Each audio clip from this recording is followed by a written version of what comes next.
जय प्रज्ञापूर्णा प्रभु परमहितस्वि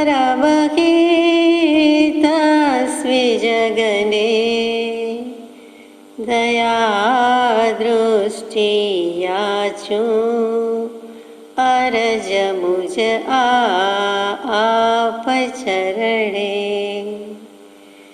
महामुक्ति मार्ग प्रगट करता राज प्रभुने नमीने ઈચ્છું છું અનુસરણ આપ ચરણે।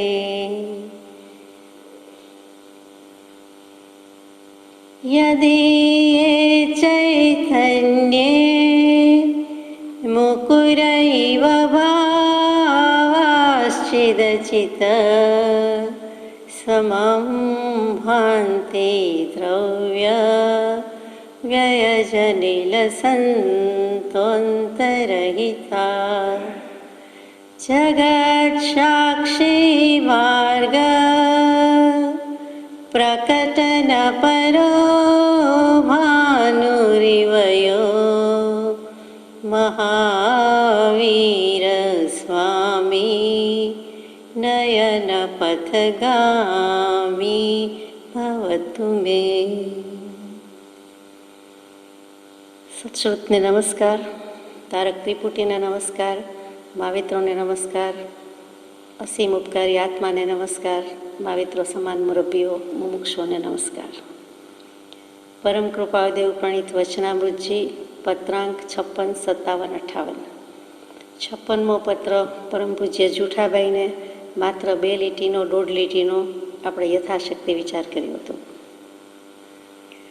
કે તમારી આરોગ્યતાની સ્થિતિ માટે જાણ્યું તમે દેહ માટે સંભાળ રાખશો। દેહની કોઈ પડી ન હોય એવું જૂઠાબાઈની હાલત થઈ ગઈ છે। એટલે દેહ હોય તો ધર્મ થઈ શકે છે। કૃપાળુદેવે આ જૂઠાબાઈને જુદો બોધ આપવો પડે છે। જગતવાસી જીવોને એમ કહેવું પડે છે કે અનંતકાળથી દેહની આડપંપાળ સાર સંભાળ જાળ જંજાળ કરી જ છે, તો હવે એક ભાવ આત્મા ખાતે થોડું ઘણું વાપરી નાખીએ, કલ્યાણ કરી જઈએ તો ખોટું નથી। એના બદલે જૂઠાભાઈને આત્માની વાત તો સંભાળી જ છે, આત્મહિતનું દાજે છે, સાથે સાથે તમે દેહનું ધ્યાન રાખતા નથી। દેહાધ્યાસ છોડવાનો છે બરોબર, પણ દેહ છે તો સાધન છે। દેહ દેવળમાં વિરાજિત આત્મદેવ, પણ આત્મા પ્રભુ બધું સાચું, પણ જે મંદિરમાં છે, જે દેવળમાં બિરાજમાન છે એનું પણ એક સ્થાન છે, અને એ તમે ખ્યાલ રાખો, ઉપયોગ રાખો, એનું ધ્યાન રાખો તો એ સાધનથી આ સાધ્ય કરવાનું થઈ શકશે। એટલે તેવા સાધનની સંભાળ રાખવા ભગવાનનો પણ બોધ છે। એમ કૃપાળુદેવે અનંતકાળના અનંત ભગવાનને સાક્ષી લઈ લીધી છે, અને આપણા માટે કૃપાળુદેવ ભગવાને પણ આવું કહ્યું। જે 37મા પત્રમાં જૂઠાબાઈને જણાવ્યું કે આત્મભાવમાં સઘળું રાખજો, ધર્મ ધ્યાનમાં ઉપયોગ રાખજો, ઉપયોગ એ જ સાધના છે, અને વિશેષ સાધના તો તે સત્પુરુષના ચરણ કમળ છે। ઉપયોગનો આટલો સૈદ્ધાંતિક બોધ આપી દીધા પછી વ્યવહારિક, અત્યંત વ્યવહારિક, જે આપણને દેહ મારો નથી એવું ગોખાવે છે, તે પરમ કૃપાળુદેવ જેવા લખે છે કે તમારો દેહ પણ, તે જ 37મા પત્રનું છેલ્લું વચન, કે દેહ જેનો ધર્મ ઉપયોગ માટે છે તે દેહ રાખવા જે પ્રયત્ન કરે છે તે પણ ધર્મ માટે જ છે। એ જ વસ્તુ અપૂર્વ અવસરમાં પોતે મૂક્યું કે સર્વભાવથી ઔદાસીન્ય વૃત્તિ કરી માત્ર દેહ તે સંયમ હેતુ હોય જોઈએ। એટલે ખરેખર તો રાગાદી સદભાવ કે રાગાદી બુદ્ધિ એક પણ વસ્તુમાં હોય, એક પણ વ્યક્તિમાં હોય, અરે અંશ માત્ર, પરમાણુ માત્ર પણ જ્યાં સુધી રાગાદિક બુદ્ધિનું વેદન છે ત્યાં સુધી મોક્ષ દૂર છે। સંપૂર્ણપણે ઝાટકો મારીને સોય ઝાટકીને પતાવી દેવાની વાત છે, એની બદલે અહીંયા એમ કહે છે કે દેહનું પણ ધ્યાન રાખવું, કેમ કે પરેજી વગેરે પાડવાનું છે, અને વડીલો છે પિતાના સ્થાને મોટાભાઈ વગેરે છે। આપણે મને મોટાભાઈ લાગે, બાકી જૂઠાભાઈ 19 વર્ષના હોય તો એ વખતે જયસિંહભાઈ 25 વર્ષના છે। એ બધા બહુ એવા મોટા નથી, પિતાને તુલ્ય પદવી મોટી થઈ ગઈ, પણ તેમ છતાં કહે છે, બધા કહે છે તેમ ધ્યાન રાખવું, વડીલો મુરબ્બીઓ કહે છે તે દેહ છે તો સાધન છે તો સાધના થઈ શકશે। પહેલું સુખ તે જાતે નર્યા, એટલે આરોગ્ય કહેતા બંને આવી જાય છે કે રોગરહિત થવાનું છે, એટલે શારીરિક રોગ અને ભવરોગ સંસારના રોગથી પણ રહિત થવાનું છે। આગળ જઈએ. આ 56મા પત્રની વાત હતી. 57મો પત્ર પણ પરમ પૂજ્ય જુઠાભાઈને જ છે. મોરબી, ચૈત્ર વદ 9, વિક્રમ સંવત 1945. ચિરંજીવી સંબોધનમાં ચિરંજીવી છે. પોતે 1 વર્ષ કૃપાળદેવ નાના છે, જુઠાભાઈ મોટા છે વયમાં, એટલે એમને પ્રણામ લખે છે, પણ પછી પાછું સંબોધનમાં ચિરંજીવી. શું કામ? તો કે આત્મા અજર અમર અવિનાશી છે અને આત્મા તો ચિરંજીવ જ છે, એટલે તમારું આયુષ્ય ટૂંકું હોય તોય ભલે જાઈને જાણે કે લખતા હોય એમ ચિરંજીવી છે કે આત્મા અમર છે, આપણે અમર થઈ જવાનું છે. અબહમ અમર અભય ન મરેંગે, યા કારણ મિથ્યાત દિયો તજ ક્યું કર દેહ ધરેંગે, અબહમ અમર ભય ન મરેંગે. એવા કોઈક ભાવથી લખ્યું હોય જ્ઞાની પુરુષ, એમને થોડું લખાય ચિરંજીવી. ખબર જ છે કે આનું આયુષ્ય ટૂંકું છે, પોતાનું ઓછું છે, જુઠાભાઈનું ઓછું છે, તેમ છતાં ચિરંજીવી લખે છે. એ જ વસ્તુ પરમ પૂજ્ય સૌભાગભાઈ કૃપાળદેવને પત્ર લખે ત્યારે વયમાં 44 વર્ષ નાના હતા, તો એમને ચિરંજીવી લખે કે ચિરંજીવી. પછી 108 વિશેષણ ભગવાનના આવે અને પછી રાજ્યચંદ્રની દીર્ઘાયુષ્ય હજુ. કેમ કે સૌભાગભાઈને એમ થાય કે હું મુરબ્બી, હું વડીલ, તો હું અત્યારે ધર્મપિતા કૃપાળદેવ છે, જ્ઞાની તે છે, પણ અત્યારે વયમાં મોટો છું, તો વ્યવહાર વિનયથી એમને આવી શુભેચ્છા પાઠવે છે કે મારી ઉંમર પણ તમને લાગી જાય એવી રીતે, એવા ભાવથી દીર્ઘાયુષ્ય હજુ એમ કહે, જેથી કરીને બીજા જીવનું પણ કલ્યાણ થાય. શુભેચ્છા કોઈની બર આવતી નથી, કારણ કે જે આયુષ્ય જેણે જેટલું બાંધ્યું હોય તેમાં કર્મની ગતિ વિચિત્ર છે. એમાં નરેન્દ્ર, દેવેન્દ્ર કે નાગેન્દ્ર કે જીનેન્દ્ર કાંઈ કરી શકતા નથી. આપણા રાજેન્દ્ર કૃપાળદેવ ભગવાન પણ કાંઈ કરી શકે નહીં. એટલે કર્મગતિ વિચિત્ર છે. પહેલું જ વચન એ મૂક્યું છે. આ કર્મગતિ શું? જે વ્યક્તિ આત્મભાવની જ વાત કરે એ વળી કર્મને પહેલું ધરે, આગળ ધરે, પણ જે વસ્તુ છે એની વાત લખે છે કે આ પ્રમાણે વસ્તુ પરિસ્થિતિ છે, આ હાલમાંથી, આ હાલતમાંથી આત્માને છોડાવવાનો છે, એટલે લખે છે કર્મગતિ વિચિત્ર છે. ગમ ટુ ગો, જવું, જ્યાં જવું આવે ત્યાં જાણવું આવે. આત્માનો જ્ઞાન સ્વભાવ તો છે જ, તો કર્મની ગતિ એટલે કર્મની દશા જુદી છે, કર્મની સ્થિતિ જુદી છે, કર્મની હાલત એવી છે, કર્મનો કેટલીક વખત ઉપાય પણ થઈ શકે છે, એ પણ વિચિત્ર છે કે કેવી રીતે એને બહાર કાઢવા કે ફેંકી દેવા કે ક્ષીણ કરવા. કર્મનો ગતિ એટલે પ્રવાહ જે કહીએ છીએ કે કઈ ગતિએ જાઓ છો, ગતિ પ્રગતિ કહીએ, ધીમી ગતિ, ત્વરિત ગતિ, તો ત્યાં ગતિ એટલે પ્રવાહ, તો કે કર્મનો પ્રવાહ પણ વિચિત્ર છે. કર્મનું ઉત્પત્તિ સ્થાન પણ વિચિત્ર છે. કોઈક દેવગતિમાં, કોઈક મનુષ્ય ગતિમાં, કોઈક તિર્યંજ ગતિમાં, કોઈક એકેન્દ્રિય, બે ઇન્દ્રિય, વળી કંઈ સંબંધ નથી, બધી પરિસ્થિતિ વિષમ છે. એટલે તે કર્મનો જ ગતિની જ વાત આવી. ગતિ કહેતા બધા અર્થ થાય અને ગતિ કહેતા ચાલ, કે કર્મની ચાલ વિચિત્ર છે. એની ચાલે છે, એ હરકત જ એની જુદી છે. સંગીતની દુનિયામાં હરકત શબ્દ આવે, અહીંયા પણ હરકત આવે, કે આ કર્મની હરકત, કર્મની ગતિ, કર્મની ચાલ, એ બધું જુદું છે. એટલે જુદું છે એમ નહીં, વિચિત્ર છે. ચિત્ર વિચિત્ર છે, રંગબેરંગી, કાબર ચિત્રું, જાત ભાતનું, તરેનું. એમાં વિચિત્ર કહેતા જ કે એ ઠેકાણા વિનાનું જ છે. અને ખરેખર એમ છે કે પ્રભુશ્રીજીને જ્યારે આત્મસિદ્ધિજીની ભેટ આપી છે અને પછી પ્રભુશ્રીજીનો જે છેલ્લામાં છેલ્લો બોધ છે, જે નોંધાયેલો બોધ છે, તેમાં છેલ્લી ગાથા મૂકી છે. છેલ્લે આ વસ્તુ આવે છે, જે ભોગ્ય વિશેષના સ્થાનક દ્રવ્ય સ્વભાવ ગહન વાત છે, શિષ્યા કઈ સંક્ષેપે સાવ. પરમ કૃપાળદેવ જેવા એ આત્મસિદ્ધિજીમાં કર્મને મહાન મૂક્યા. જ્યાં કહેવાનું છે ત્યાં કહ્યું છે, મહામોહનીયનું બળ છે તે કીધું છે કે કર્મ અનંત પ્રકારના, તેમાં મુખ્ય બાકી કર્મભાવ અજ્ઞાન છે ઉડાડેલું છે. અને અહીંયા પણ આખો કર્મગ્રંથ એક સારાંશ રૂપે એક જ લીટીમાં મૂક્યો. 2 લીટીમાં તો એનું કન્ક્લુઝન છે, પણ પહેલું શું છે તો કે પહેલું એટલું જ કે જે તે ભોગ્ય વિશેષના સ્થાનક દ્રવ્ય સ્વભાવ.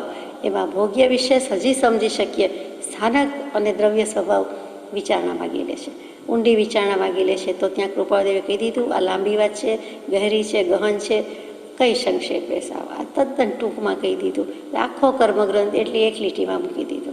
તો અહીંયા જ્યાં જવું પડે છે, જે ભોગ્ય વિશેષના સ્થાનક દ્રવ્ય સ્વભાવ, તો કર્મની ગતિ વિચિત્ર એ રીતે પણ છે કે મારો તમારો સંબંધ, કૃપાળદેવ જુઠાભાઈની વાત ચાલે છે, એ સંબંધમાં જે થયું તે થયું, જે હતું તે હતું. અને એની સાથે અમદાવાદમાં 15 દિવસ એમણે સત્સંગ આપ્યો છે, સત્સંગની સરિતા વહેવડાવી છે, પછી પણ જુઠાભાઈથી રહ્યું જતું નથી. અને વળી તબિયતની નાદુરસ્તી છે, તો કે છે બંને રીતે, તનની, મનની, આત્માની, જે કયો તે બધી રીતે કર્મગતિ વિચિત્ર છે. ક્યારેક ભેગા થઈએ છીએ, ક્યારેક છૂટા પડી જાય છે. એટલે જ્યાં સુધી એક પણ જીવ, જે સામો જીવ કોઈ પણ મોક્ષે નથી જતો, ત્યાં સુધી એક જ અભિલાષા હોવાથી, મોક્ષાભિલાષી હોવાથી, સત્સંગી હોવાથી કોઈને કોઈ ફોર્મમાં, કોઈને કોઈ લેવાશમાં મળવાના જ છે, મળી રહ્યા છે. એટલે મળે છે પણ જુદી દુનિયામાં જુદી રીતે મળે છે. તો પણ કહે છે કે બંનેનો ભેટો થયો, મનમેળાપ થયો, દિલબર દિલ છે, તો સમજાવે છે, સાંત્વન આપે છે, કર્મગતિ વિચિત્ર છે. એટલે જેમ તેમ નથી, આટલું કહીને મૂકી દીધું છે એમ નથી. એમને ખરેખર સમજાઈ જાય, ઉપાય થઈ જાય, સમાધાન થઈ જાય એવી રીતે લખે છે. બહુ ટૂંકા ટચુકડા વાક્ય છે. મોક્ષના માર્ગ બે નથી, કર્મ એ જળ વસ્તુ છે. અહીંયા પણ કર્મથી જ લીધું, કર્મગતિ વિચિત્ર છે. અને આ પત્ર તો 100% જૂઠાભાઈને જ લખાયો છે. નિરંતર મૈત્રી, પ્રમોદ, કરુણા અને ઉપેક્ષા ભાવના રાખશો. હવે 4 ભાવનાની વાત મૂકી દીધી. આ 4 ભાવના છે તો આપણને થાય કે અનિત્ય, અશરણ વગેરે છે તો એ વૈરાગ્યની 12 ભાવના કહેવાય છે. ઉદાસીનતાની, અધ્યાત્મની જનની, તે વૈરાગ્યની જનની, તે 12 ભાવના કે જે હોય તો વૈરાગ્ય થાય છે.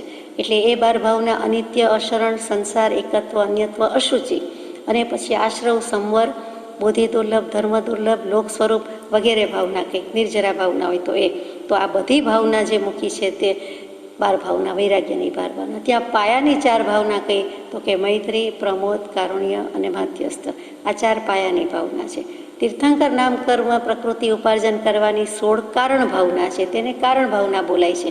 જે 16 કારણ કયા છે, દિગંબરામનાયમાં 16 કયા, શ્વેતાંબરામનાયમાં 20 સ્થાનક તપ કરે છે તે 20 કારણ કયા, બંને એક જ છે.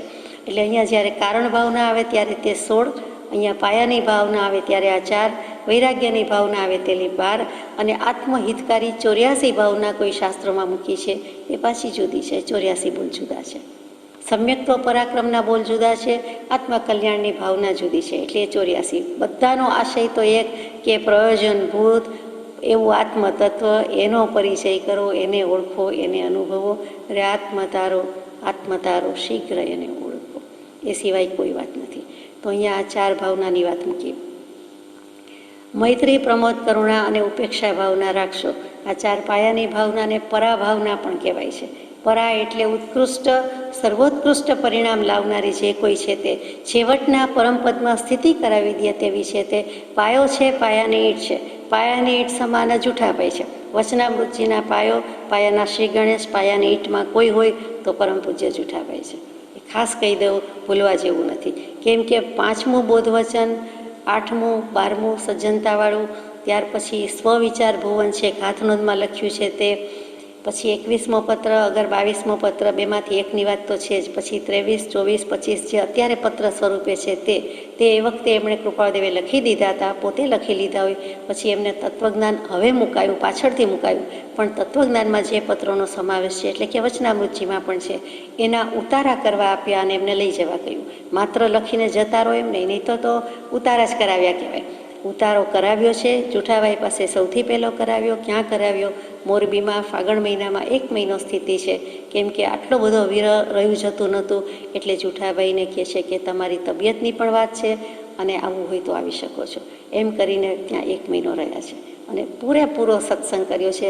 એની સાથે વ્યવસાયમાં એક રંગજી કાકા કરીને હતા, રંગજીભાઈ આવ્યા હતા, એટલે એ બધું આડત વગેરે સંભાળતા હતા. એટલે મોરબીમાં એમ જ જૂઠાભાઈ શું કરવાનું એમ ન થાય, મોટું કામ, મુખ્ય કામ, બધી જવાબદારીવાળું કામ તે રંગજીભાઈ કરતા હતા. એટલે વ્યવસાયમાં પાર્ટનર હોય અથવા તો સંબંધમાં જ લગભગ કાકાશ્રી હતા, એ રંગજીભાઈની વાત છે. અને પછી જૂઠાભાઈ અને કૃપાળદેવે તો પૂરેપૂરો સત્સંગ કર્યો છે. તે વખતે તેમની પાસે ઉતરાવ્યું અને લઈ જવા દીધું. એટલે જે પ્રસાદી મળે છે સચવાયું છે. માનો કે કૃપાળદેવે લખ્યું હોય અને કેટલુંક ન પણ સચવાયું હોય, ન પણ મળી શક્યું ને એવું બન્યું છે, પણ જેટલું જૂઠાભાઈ પાસે ગયું અને તરત જ પછી અંબાલાલભાઈ પાસે ગયું, ઓફકોર્સ આજ્ઞા લઈને, એટલે એ રીતે પૂરેપૂરું સચવાયું, જળવાયું છે. તો ક્રેડિટ ગોઝ ટુ જૂઠાભાઈ. એટલે આપણને ખરેખર એમ થાય કે આ મળી શક્યું છે તો એમના હિસાબે મળ્યું છે, એમના નિમિત્તે મળ્યું છે. વળી પુષ્પમાળા પણ યાદ આવ્યું એટલે કહી દઉં કે વવાણિયામાં, શ્રી વવાણિયા તીર્થમાં, એમના પવિત્ર નિવાસસ્થાનમાં શણના કોથળામાં જેમ કેટલાક પેપર ભરીને મૂકી દઈએ, હવે પ્લાસ્ટિક બેગ વગેરે ફાઇલ વગેરે કરીએ, એવી રીતે મુકાઈ ગયું હતું. એમાં અંબાલાલભાઈ ગયા કૃપાદેવના નિર્વાણ પછી, ને તે વખતે કાંઈક પૂછ્યું આજ્ઞા લીધી કે આમાંથી કંઈ હોય તો હું લઈ જાઉં અથવા તો મને ઉપયોગી થાય કે હું શોધી શકું, લઈ જઈ શકું, એમાંથી છૂટા છૂટા પાના બધા ભેગા કર્યા છે. એમ પુષ્પમાળાના 108 પુષ્પ, આજે ગૂંથાયેલી પુષ્પ છપાયેલી સુંદર મજાની આવૃત્તિમાં તૈયાર મળે છે. એ ક્રેડિટ અંબાલાલભાઈને જાય છે. પણ એ અંબાલાલભાઈનું ઓળખાણ કૃપાળદેવ સાથેનું કરાવ્યું કોણે, નિમિત્તભૂત કોણ થયું? તો પરમ પૂજ્ય જુઠાભાઈ. એટલે કહેવાય જાય કે પાયાની ઈંટ જરાય ભૂલવા જેવી નથી. મોટું મંદિર, મોટું આશ્રમ, મોટો મહેલ મકાન થઈ જાય, એને બનાવનારા, ચણનારા આપણને યાદ પણ નથી હોતા. એના ઘણીવાર મોઢાઈ જોયા હોતા નથી. એને એ સ્થળ બનાવીને એ ઘરમાં પ્રવેશવાનું, રહેવાનું પણ સદભાગ્ય હોતું નથી. અને તેમ છતાં પાયાની ઈંટ કે મહેનત કોની? તો કે તેની. આણે ઘર બાંધ્યું, આણે મંદિર બાંધ્યું એમ છે જ તે. ખરેખર જે મહેનત કરે છે તન મન ધન આત્માથી, તે છે. કેટલાક ધન આપીને છૂટી જાય છે, કેટલાક પ્લાન બનાવીને છૂટી જાય છે, કેટલાક સુપરવિઝન કરીને છૂટી જાય. પણ જેણે ઉપાડ્યું છે, જેણે મહેનત મૂકી છે, ભલે આજીવિકા માટે, અને અહીંયા તો આજીવિકાનો સવાલ નથી, અહીંયા તો માત્ર પરમાર્થ છે, એટલે આપણને વધારે માન ઉપજે. તો તેવા જૂઠાભાઈની આ વાત ચાલે છે. અને એમાં મૈત્રી, પ્રમોદ, કરુણા, ઉપેક્ષા, ભાવનાની વાત કરતા હતા કે એ ભાવના રાખવાની શા માટે વાત કરી છે? તો કે ધર્મ ધ્યાનમાં જવાની વાત છે, ધર્મ ધ્યાનની ભલામણ છે. તો અનુસંધાન તો કરવું પડે. અનુસંધાન ક્યારે કરવાનું આવે કોઈ વાતનું? કાં તો બે વસ્તુ તૂટી ગઈ હોય એટલે સાંધવાની આવે, કાં તો ચોંટાડવાની આવે, કાં તો સ્ટેમ્પ જેવી સ્ટેમ્પ, તો ચોંટાડવાનું, સાંધવાનું. ચોંટાડવાનું કહેવાય, સાંધવાનું નથી. પણ એ સ્ટેમ્પ ન મૂકીએ તો કાંઈ ટપાલ કે મેલ જાય નહીં. એનું જે પોસ્ટેજ હોય એ મૂકવું પડે અને સ્ટેમ્પ લગાવવી પડે છે. તો સ્ટેપલ કરવાનું એ હવે ચલાવતા હોય તો ખબર નહીં, પહેલાં તો નહોતા ચલાવતા. એટલે આપણે લગાવવું પડે, ચોંટાડવી પડે. તો એ અનુસંધાન છે. તો ધર્મ ધ્યાનમાં અથવા તો પરમાત્મા સાથેનું, એટલે કે આત્માનું આત્મા સાથે, ઉપયોગ સાથે અનુસંધાન કે એકતા કરવા માટે શું કરવું? તો કે ધર્મ ધ્યાન. તો એ ધર્મ ધ્યાન કેવી રીતે થાય? તો કે જીવ સંસારમાં તો પડ્યો છે, એટલે સંસારી જીવ અને સામે ધર્મ ધ્યાનની પ્રાપ્તિ કરવી છે, એટલે કે આત્મ ધ્યાનની, મોક્ષની, પરમાત્માની. અહીંયા ધર્મ ધ્યાન શબ્દ રાખીએ તો સંસાર અને ધર્મ ધ્યાન વચ્ચે જો કોઈ પુલ સમાન હોય, જો કોઈ જોડી આપનાર હોય, તો ત્યાં 4 ભાવના છે, એ સિવાય પત્તો પડે નહીં. એવું કેટલાય શાસ્ત્રોમાં પોકારીને શ્લોકોમાં કહી ગયા છે. જ્ઞાનાર્ણવમાં શુભચંદ્રાચાર્ય મહારાજ તો બહુ જ ખીલ્યા છે, રેલ્યા છે કે આમ જ છે વસ્તુ. એમને ઘણો ધ્યાનનો મહિમા ગાયો છે, એમાં એમણે આ વસ્તુ પણ ભારપૂર્વક મૂકી છે. સંસ્કૃતના શ્લોકમાં છે અને વિસ્તારભયથી આપણે અત્યારે લઈ શકતા નથી, પણ બહુ મજાની વાત મૂકી છે કે આ અનુસંધાન ભાવના છે, આ યોગ ભાવના છે, આ પરાભાવના છે અને આ પાયાની ભાવના છે. એમણે તો ત્યાં અનુસંધાન ભાવનાના અર્થમાં લખ્યું છે, પણ જુદા જુદા બધા શાસ્ત્રોનો સરવાળો આ બધા શબ્દોમાં છે. કૃપાળદેવે ચોખ્ખું મૂકી દીધું, આ 4 ભાવના રાખશો. આપણે મેરી ભાવના કરીને પ્રાતઃકાળમાં ક્રમમાં મૂક્યું છે. ભગવાને હદ કરી છે, પ્રભુશ્રીજીએ ધન્યવાદ છે. આપણે અપાઈ જાય છે કે લખનાર તો પંડિત જુગલ કિશોરજી થઈ ગયા, પણ સુંદર ભાવ, અને એનો લગભગ 72 કે 52 ભાષામાં તો અનુવાદ થયો છે. એ મેરી ભાવના આપણને પણ પ્રાતઃકાળમાં ક્રમમાં મૂકી દીધી છે. તો બધાનો સરવાળો અને ગાઈ શકાય એવી રીતે એના મૂળમાં શું છે? તો કે આ જ છે મૈત્રી, પ્રમોદ, કારુણ્ય અને માધ્યસ્થ ભાવના, ઉપેક્ષા ભાવના. આગળ વાંચીએ. મૈત્રી એટલે સર્વ જગતથી નિર્વૈર બુદ્ધિ. પ્રમોદ એટલે કોઈ પણ આત્માના ગુણ જોઈ હર્ષ પામવો. કરુણા એટલે સંસાર તાપથી દુઃખી આત્માના દુઃખથી અનુકંપા પામવી. અને ઉપેક્ષા એટલે નિષ્પૃહ ભાવે જગતના પ્રતિબંધને વિસારી આત્મહિતમાં આવવું. એ ભાવનાઓ કલ્યાણમય અને પાત્રતા આપનારી છે. એક એક શબ્દ કેવો છે? કલ્યાણમય. કલ્યાણ શું? તો કે કશાય ઘટે તે કલ્યાણ. કૃપાળદેવની સીધી સાદી વાત વ્યાખ્યાન સાર ઉપદેશ છાયામાં આવી ગયું. આમ આપણે કલ્યાણ શબ્દ છૂટો પાડીએ, કલ ને અણ ને બરાબર છે, પાડવો જ જોઈએ, એમ જ છે અર્થ. અને આમ કલ્યાણની મોટી મોટી વાત કરીએ, પણ ચોખ્ખું કહી દઉં, કારણ આમ પણ જિજ્ઞાસા અને યોગ્યતાના સર્ટિફિકેટમાં પેલું જ મૂક્યું છે, કશાયની ઉપશાંતતા, માત્ર મોક્ષ અભિલાષ. ભવે ખેદ અંતરદયા, પેલા પ્રાણી દયા, ત્યાં આત્માર્થ નિવાસ, અને પછી ભવે ખેદ અંતરદયા, ત્યાં તે કહીએ જિજ્ઞાસ. તો અહીંયા પણ આ જિજ્ઞાસુ કરવા છે, જગવવી છે, મોક્ષની જિજ્ઞાસા. જે અભિલાષા છે, જિજ્ઞાસા છે, એમાં ઉમેરો કરવો છે, પણ પાયાથી જ લીધેલું છે. તમે કયો તે પ્રશ્નનો જવાબ આપો એમ નહીં, પણ અહીંયા ઘડતર ચણતર કરવા જ બેઠા છે. તો કે છે આટલી ભાવના રાખવા યોગ્ય છે. કલ્યાણમય છે, કલ્યાણ કરશે, એમાં કલ્યાણ હી કલ્યાણ છે. અને પહેલું તો કશાય ઘટાડશે, અને બીજું પાત્રતા આપનારી છે. જે પાત્રતામાં ખૂટતું હોય, જે કંઈ જરૂરી હોય, તે બધું જ આ 4 ભાવનાથી આવશે. એ 4 ભાવનામાં આમ તો આખો મોક્ષ માર્ગ આવી જાય છે. વખાણ કરીએ તો એમ થાય કે બધામાં મોક્ષ માર્ગ જ આવી જાય, પણ એવું જ છે સત્પુરુષના એક એક શબ્દમાં અનંત આગમ, અને આગમનો સાર શું? સાર તો એક જ છે ને, નિશ્ચય કરવાનો છે, આત્માનો દૃઢ નિર્ધાર કરવાનો છે, સ્વરૂપનો નિશ્ચય કરવાનો છે. એટલે ગમે ત્યાંથી સમ્યક દર્શન કે રત્નત્રય કે મોક્ષની વાત તો આવે જ આવે. સીધા સાદા શબ્દો છે જ નહીં. તો પેલી ભાવના મૈત્રી. મૈત્રી એટલે સર્વ જગતથી નિર્વૈર બુદ્ધિ. સર્વ જગત કોઈની સાથે વેર ન હોજો, તો એ તો આપણે ગાઈએ જ છીએ ને. નવું શું? મિત્તિ મેં સૌ ભૂએ શું વેરમ મજ્જમણા કેણાઈ.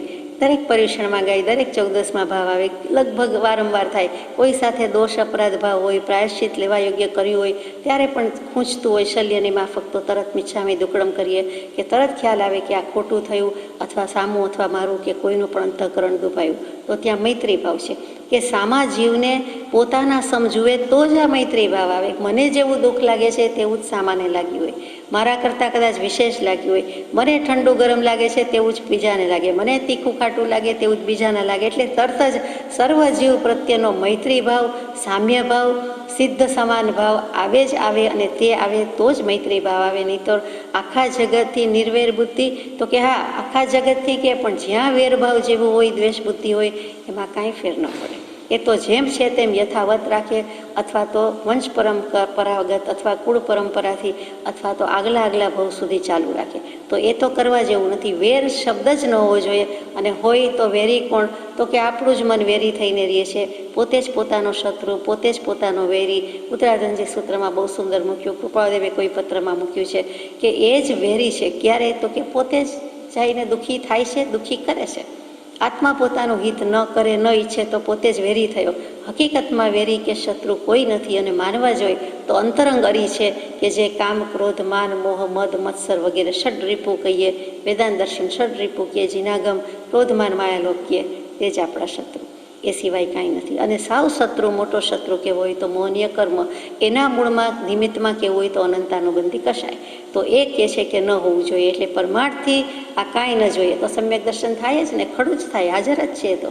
એ તો વરમાળા પહેરાવા, મોક્ષની માળા પહેરાવા ઉભેલું જ છે. તો એ મૈત્રી. તો મૈત્રી એટલે સર્વ જગતથી નિર્વેર બુદ્ધિ. કોઈ સાથે વેર નહીં, કોઈ સાથે દ્વેષ નહીં, કોઈ સાથે ક્લેશ નહીં. બની શકે આમ પણ ગણતરીના 5-50 આપણી આજુબાજુ હોય એની સાથે જ આવા ભાવ થાય. સ્વજન, આપતજન, અથવા તો ક્યાંય વ્યવસાયમાં, અગર તો ક્યાંય એવી જગ્યાએ. બાકી ક્યાં વેરભાવ થાય? તો કે મુમુક્ષુને વળી વેર હોય જ નહીં. જૂનું હોય એ પણ નિર્મૂળ કરવાનું છે. જૂના કર્મથી ઉદયમાં આવતું હોય કોઈ જીવ આપણા પ્રત્યે વેર બુદ્ધિ રાખતું હોય તો પણ આપણને વેર રાખવાની આજ્ઞા નથી. એમ જ છે કે એને એનો ઉદય હશે, પૂર્વે મેં કંઈ કર્યું હશે તો એવો અભાવ અથવા અસદભાવ કે એને દ્વેષ, અરુચિ, અણગમો, એવી બધી કોઈક મત્સરભાવ, અસૂયા વગેરે વર્તે છે. પણ તેથી મારે શું? મારા હાથમાં તો સત્પુરુષનો બોધ આપણી પાસે છે, તો મને એટલો જ બોધ કે મારે એ હથિયાર ફેરવી જાણવું. ક્ષમાનું જો ખડગ આપ્યું છે હાથમાં, તો ક્ષમા એ અંતરશત્રુ જીતવામાં ખડગ છે. અનુપમ ક્ષમાનો પાઠનું પહેલું વચન જ એ, અને છેલ્લું વચન તો કે આત્મા મોક્ષ હથેળીમાં છે, પણ આત્મા સ્વસદભાવમાં આવવો જોઈએ. ત્યાં પણ સ્વભાવની જ વાત, સ્વસદભાવની વાત, મોક્ષની જ વાત. અહીંયા પડે જ છે મૈત્રી. મોક્ષનો માર્ગ બતાવે તે મૈત્રી. કૃપાદેવીને મૈત્રી ભાવ તો છે, જગત પ્રત્યે છે, એમાં જૂઠાભાઈ પ્રત્યે પણ. મોક્ષે લઈ જાઓ તો સાચો દોસ્ત, દોષ કઢાવું તો સાચો દોસ્ત, એ રીતે ભાવ છે. જ્યારે જૂઠાભાઈને હજુ સાંસારિક, દૈહિક, લૌકિક એવો જ ભાવ રહ્યા કરે છે, સાથે સાથે આત્માની પડી છે, પણ તોય પેલો ભાવ મુકાતો નથી. એટલે ત્યાં લક્ષ્ય જ એ કરાવો છે કે 4 ભાવના ભાવવાની છે. તો આ મૈત્રી ભાવ. કોઈની સાથે પણ વેર ન હજો, ઝેર ન હજો. માત્ર વેર નહીં, દ્વેષ, ક્લેશ, એના જે કોઈ કારણ છે, અસૂયા, મત્સર ભાવ, ઘણું બધું જાય પણ ઈર્ષાભાવ જતો નથી. તો એ તો પહેલી દૃષ્ટિમાં નથી કે અદ્વેષને અખેદ, સેવન કારણ પેલી ભૂમિકારે, અભય અદ્વેષ અખેદ, સંભવ દેવતે ધૂર સેવો સવેરે. તો યોગ્યતા કે ભૂમિકામાં પહેલું કારણ કે પહેલી પાયરી, પહેલી ચોપડી એમાં જ મૂક્યું કે અભય, અદ્વેષ અને અખેદ. તો અદ્વેષ મોટામાં મોટો અવગુણ છે, અને એ ખેદ કરતાં પણ ચડી જાય એવો છે કે ઈર્ષા અને મત્સર ભાવ. એટલે મત્સર એટલે મચ્છર, એટલે ડંખ્યા કરે તેમ માત્સર્ય ભાવ, એ તો જોઈએ જ નહીં. એટલે મૈત્રી કહેતા સર્વ જગતથી નિર્વેર બુદ્ધિ. પ્રમોદ. પ્રમોદ એટલે કોઈ પણ આત્માના ગુણ જોઈ હર્ષ પામવો. ગુણનો પરિચય થાય તો ગુણજ્ઞનું ઓળખાણ થાય, ગુણજ્ઞ થઈએ અને આપણને પ્રમોદ ભાવ આવે. આનંદ કરતાં પણ શબ્દ મૂક્યો પ્રમોદ. આનંદ થાય એમ નહીં, આનંદથી પણ અધિક સ્ટેજ છે. આનંદ આત્માનો છે, પ્રમોદ બીજા જીવ પ્રત્યે છે. મુદ એટલે રાજી થવું, રાજી કરવું, પ્રસન્નતા, આનંદ વગેરે, એના પરથી મોદક શબ્દ આવ્યો. પછી મુદા શબ્દ થઈ જાય. અહીંયા શું તો કે પ્રમોદ એટલે પ્રકૃષ્ટપણે અને ઉત્કૃષ્ટપણે સામાનો ગુણ જોઈને રાજી થાય. નાનામાં નાનો, તનિકમાં તનિક, પાતળામાં પાતળો, આછામાં આછો હોય તો પણ એમ થાય કહો એને આટલું આવડે છે, એને આટલું ખબર છે, એ આટલું જાણે છે, અથવા એનામાં કેટલા બધા સદગુણ છે. પછી પરમાર્થમાં ઉપયોગી હોય તે પણ, સદાચારમાં હોય તે પણ, કારણ કે આખરે તો બધા જ ઉપયોગી જ ગુણ છે. તો એ કોઈનો ગુણ જોઈને રાજી થવું, રાજીના રેડ થવું, હર્ષ થાય, રોમાંચ ઉલ્લસી જાય, તો એ પ્રમોદ ભાવના છે. મોટે ભાગે મૈત્રી અને પ્રમોદ ભાવનાની અત્યારે મોટી ખોટ લાગે. ખાટલે મોટી ખોટ આ પાયાની અને આ પાયાની બે ભાવનાની છે. 4 પછી પહેલી 2માં જ વાંધો છે. પહેલી બીજી જ નથી, ત્યાં ત્રીજી ચોથીની વાત છો. અને આ પ્રમોદ ભાવ થતો નથી. દરેક આત્માને કાંઈ ને કાંઈ ઓફર કરવાનું જ છે, સારું હોય જ છે, પણ ગુણ લેતા જોતા આવડતું નથી. એટલે પહેલાં ગુણનો પરિચય કરવાનો છે, ગુણનું ઓળખાણ થાય. જે ગુણજ્ઞ છે એટલે કે ગુણને ઓળખી શકે, ગુણનો પરિચય કરી શકે, ગુણને જાણી શકે, તેનામાં જે ગુણ પ્રવેશી શકે, તો જે ગુણીના ગુણનું અભિનંદન, અભિવાદન કરી શકે, એને અભિનંદી શકે અને એની પાસેથી આચરણ રૂપે લઈ શકે, અનુસરી શકે. એટલે ચપટી ધૂળ કરતાં નમ્ર બનવાનું છે. એમ ચપટી ધૂળમાં કે માટીમાં પણ કેટલા બધા ગુણ રહેલા છે. તો પછી આપણે લીધે જ છૂટકો છે. કોઈ પણ આત્માના ગુણ જોઈ હર્ષ પામવો. મને એમ પ્રશ્ન થાય અહીંયા કે જૂઠાભાઈને કેમ પ્રમોદ ભાવનું કહ્યું હશે? જેની પાસેથી જે ગુણ છે એ તો એ તત્પર છે જ, એમ તો એમની યોગ્યતા છે જ, તેમ છતાં વધુ પાત્રતા યોગ્યતા માટે છે. એટલે જે વ્યવસાય ઘરમાં રહ્યા હોય, અગર તો ઉગરીબેન તો બરાબર છે કે ભાગીદારી છે, આજીવન ભાગીદારી છે, લાઈફ પાર્ટનર છે, પણ અને એમને તો ધર્મની રુચિ પણ છે, કૃપાદેવ પ્રત્યે પણ સદભાવ થતો આવ્યો છે.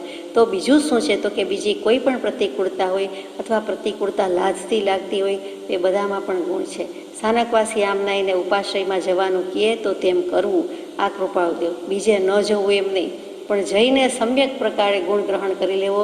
એ બધાને વૈરાગ્ય આવ્યો હશે ત્યારે સર્વસંગ પરિત્યાગ લીધો હશે. એ છકાઈ જીવના પાલનહાર છે, છકાઈ જીવની દયા પાડે છે, હિંસા પાડે છે, વગેરે વગેરે ગુણ તો એમની પાસેથી લેવા. પેલા વૈષ્ણવ દોસ્ત છે, સાથે રહીએ છે, ભક્તિ કરે છે, તો એમાંથી ભક્તિનો ગુણ ગ્રહણ કરી લેવો. એવી રીતે આજુબાજુ જે કોઈ જીવો છે તેમાંથી ગુણ ગ્રહણ કરી લેવા. કરુણા એટલે સંસાર તાપથી દુઃખી આત્માના દુઃખથી અનુકંપા પામવી. સંસારના તાપથી તપતાયમાન બધા એવા જે દુઃખી હોય એ પણ બીજાના દુઃખથી અનુકંપા પામવી. બરોબર છે કે તમે પરિપૂર્ણ સુખી છો એમ માનીને બીજા બધા જીવોની અનુકંપા કર્યા રહો, એમ રાખ્યા રહો, એવો એક પત્રમાં વચન છે. કે આપણે એ વખતે દુઃખી કહેવાની બદલે બીજાનું દુઃખ સાંભળીને હંમેશા દિલાસો પોતાના મનને પણ દઈ દે છે કે હું તો બહુ સુખી છું, બીજા બધાના દુઃખમાંનું અંશ પણ મને નથી, અમે કંઈ દુઃખી નથી. પાંડવોના 13 વર્ષનો વનવાસ, રામના 14 વર્ષનો વનવાસ, કંઈક જ સુકુમારના ધ્યાનની એક પળ પણ નથી, એક દિવસ નથી, એક ઘડી નથી. આપણી પાસે કાંઈ દુઃખ જ નથી. એક રીતે એમ કહે કે તમને દુઃખ લાગે તો સંસાર બંધન લાગે તો છૂટવાનો પ્રયત્ન કરશો. ત્યાં એમ કહે કે તમારા જેવું કોઈ દુઃખી નથી, કે કેમ સમ્યક દર્શન નથી, કેમ આત્મજ્ઞાન નથી, કેમ આત્માનુભવ નથી. તો વિચારવાને અજ્ઞાન સિવાય બીજો કોઈ ભય હોઈ શકે નહીં, બીજું કોઈ દુઃખ હોઈ શકે નહીં. એટલે એ કરવાનું કહે. ત્યાં બીજી બાજુથી પાછું એમ કહે કે તમે તો સુખી જ છો. કેમ કે જે જગતમાં વિષમ જીવો દેખાય છે, કોઈ તનથી, કોઈ મનથી, કોઈ ધનથી, બધી જ રીતે ચિત્ર વિચિત્ર પરિણામોવાળા જીવો છે, તો એમ થાય કે આ દુનિયા કેમ આવી છે? આ ફાની દુનિયા છે, આ નશ્વર દુનિયા છે, ખરું, પણ બધું શું છે એમ ઉહાપો જગાવે છે. આ બધું શું છે એમાંથી જો નિરાશાવાદી થઈ જાય, પેસિમિસ્ટિક થઈ જાય, અપ્રોચ આખો બદલાઈ જાય અને કોઈ વાર ડિપ્રેશનમાં જતા રહીએ તો એમ થાય એવું કરવા જેવું નથી. તમે નિરાશ ન થાવ, તમે દુઃખી ન થાવ. સંસાર આખોય બળતો છે, તો એમાં આપણું દુઃખ તો નહીં જેવું છે અથવા કાંઈ નથી, પણ બીજાના જે કોઈ દેખીતા દુઃખ છે, વ્યવહારના પરમાર્થના બધા જ, એ જોઈને અનુકંપા પામવી. અનુકંપા શબ્દ મજાનો છે. કંપ ધ્રુજવું, હલબલી જવું. અને અનુકંપા જ્યાં સુધી આપણને મન વચન કાયાના યોગ છે ત્યારે પરિસ્પંદન રૂપ ક્રિયા ચાલુ જ છે. કેવલી ભગવંતને પણ છે તો આપણને એમાં નવાઈ નથી, બધાને છે, નિયમ છે. તો એ ક્રિયાને કારણે આપણા આત્મપ્રદેશોમાં હલચલ મચે છે, યોગવશાત મચે છે, એટલે આપણને કર્મબંધ પણ લાગે જ છે. અને શુભાશુભ ભાવ પણ થયા કરે છે. તો અનુકંપા એટલે આત્મપ્રદેશો કંપી ઉઠે, તરત જ કોઈનું દુઃખ, અગર તો વિષમ પરિસ્થિતિ, અગર તો કાંઈક પણ એવું આ પરમાર્થ પામ્યો નથી એવું દુઃખ જે કૃપાળુદેવને લાગતું હોય એ જોઈને પણ કહે છે કે અનુકંપા રાખવી, કે હશે એનો ટાઈમ પાકશે, પુરુષાર્થ કરે એવા કંઈક ઇન્જેક્શન આપીએ, એને કંઈક તૈયાર કરીએ, એનામાં પાત્રતા પ્રગટાવીએ. તો કૃપાળુદેવ પોતાના એંગલથી લખે છે અને જૂઠાભાઈને પણ એમ થાય છે કે એમ જ છે, જગતવાસી જીવો તો આમ જ છે. આપણે અનુકંપા રાખવી, આપણે દયા રાખવી અને આપણે આપણું ફોડી લેવું. અનુકંપા એને જુએ છે, જાણે છે અને તરત જ ફોલોઈંગ જે પાછળ પાછળ જાય છે. આપણા આત્મપ્રદેશો તરત જ કંપી ઉઠે છે. સાંભળ્યું નથી એ કોઈ વાર હૃદય ધબકાર ચૂકી જાય અથવા તો કોઈને હાર્ટબીટ ઉપર અસર આવે, કોઈને ક્યાંક અસર આવે, કોઈને રોમાંચ ઉલસી જાય, કોઈને એકદમ હર્ષમાં થઈ જાય, કોઈને ચિંતામાં થાય, કોઈને દુઃખમાં થાય, કોઈને તો કદાચ એટેક પણ આવી જાય. એટલું બધું તો એ ધ્રાસકો પડે, ફાળ પડે ત્યાં સુધી નહીં, પણ એટલીસ્ટ કાંઈ ન કરે તો પણ દુઃખ જોઈને એમ થાય કે બિચારો દુઃખી. તો ત્યાં પણ આત્મપ્રદેશનું કંપન, પરિસ્પંદન, યોગ ક્રિયા ચાલુ છે અને એ થાય એમાં ખોટું નથી. એમ અનુકંપા રાખવી. આ ફૂલથી હૈયું કોમળ હોય એને જ, અંતઃકરણ કોમળ હોય એને જ અનુકંપા આવે, બાકી અનુકંપા આવે નહીં. એ જ વસ્તુ બીજા એંગલથી કહેવાય ત્યારે એમ કે તમે કાંઈક કરી શકો એમ છો ને બીજો જીવ બિચારો નબળો, દુબળો, પાતળો અથવા તો અત્યારે તડકે છે કે કંઈક સંજોગ વસાત દુઃખી છે, તો તમે કાંઈક કરી શકો, આપણે કાંઈક કરી શકીએ એવો ભાવ કે ભાવના, એ પણ મનુષ્યત્વનું કે આપણને કર્તાપદનું, કર્તૃત્વનું અભિમાન કહે છે. તો એ વખતે પાછું એ દૃષ્ટિથી વિચારવાનું છે કે એમ પણ મૂલવવાનું નથી. બસ બીજા કોઈ સંકલ્પ વિકલ્પ સિવાય માત્ર અનુકંપા રહીએ, કરુણા રહીએ તો તે કરવા જેવું છે. અહીંયા અનુકંપાનો અર્થ કરુણા, અને કરુણા મોટે ભાગે નિષ્કારણ હોય. સત્પુરુષોની તો નિષ્કારણ જ હોય, અહૈતુકી જ હોય. ભાગવત જેને અહૈતુકી કહે છે અને કૃપાદેવની આપણે નિષ્કારણ કહીએ છીએ. પછી એને રીઝન હોય જ નહીં, નિષ્કારણ. એ હેતુ શું, કારણ શું ને પ્રયોજન શું, એ તો સંપૂર્ણપણે કૃપાળુ સાગર, કૃપાસાગર ને કરુણા નિધાન છે. એટલે એને તો બરોબર છે, પણ બીજા જીવોને શું છે, પામ્યા નથી એને શું, તો કે એને પણ અનુકંપા લાવવાની, રાખવાની છે. અને ઉપેક્ષા એટલે નિસ્પૃહ ભાવે જગતના પ્રતિબંધને વિસારી આત્મહિતમાં આવવું. ઉપેક્ષા એટલે આમ શબ્દ આપણને જરા પેલો લાગે છે, અવગણના, તિરસ્કાર, અનાદર. તો કે ખરું, પણ અહીંયા અનાદર, તિરસ્કાર કોનો, તો કે જગતના પ્રતિબંધને કંઈ આવકાર આપવા જેવો નથી, સત્કારવા જેવો નથી. તો તિરસ્કાર છે, પણ તિરસ્કાર શબ્દ સારો લાગતો નથી અને અશુભ ભાવનું કારણ છે. તો કે ઉપેક્ષા એટલે તટસ્થ રહેવું, મધ્યસ્થ ભાવ રાખવો, સાક્ષી ભાવ રાખવો. તો ત્યાં પણ ઉપેક્ષા કહી દીધી. અપેક્ષા, આશા, અભિલાષા, આપણે કંઈક આશા રાખીએ, ઈચ્છા રાખીએ તે.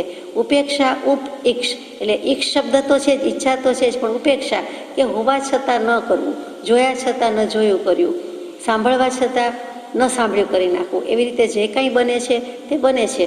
તો એમાં કોઈ પ્રતિબંધ વધારવો નહીં. જે પૂર્વનો બાંધેલો છે એટલે આવ્યો છે, સ્વજન સંબંધી, કુટુંબ સંબંધી, બધા સંબંધી.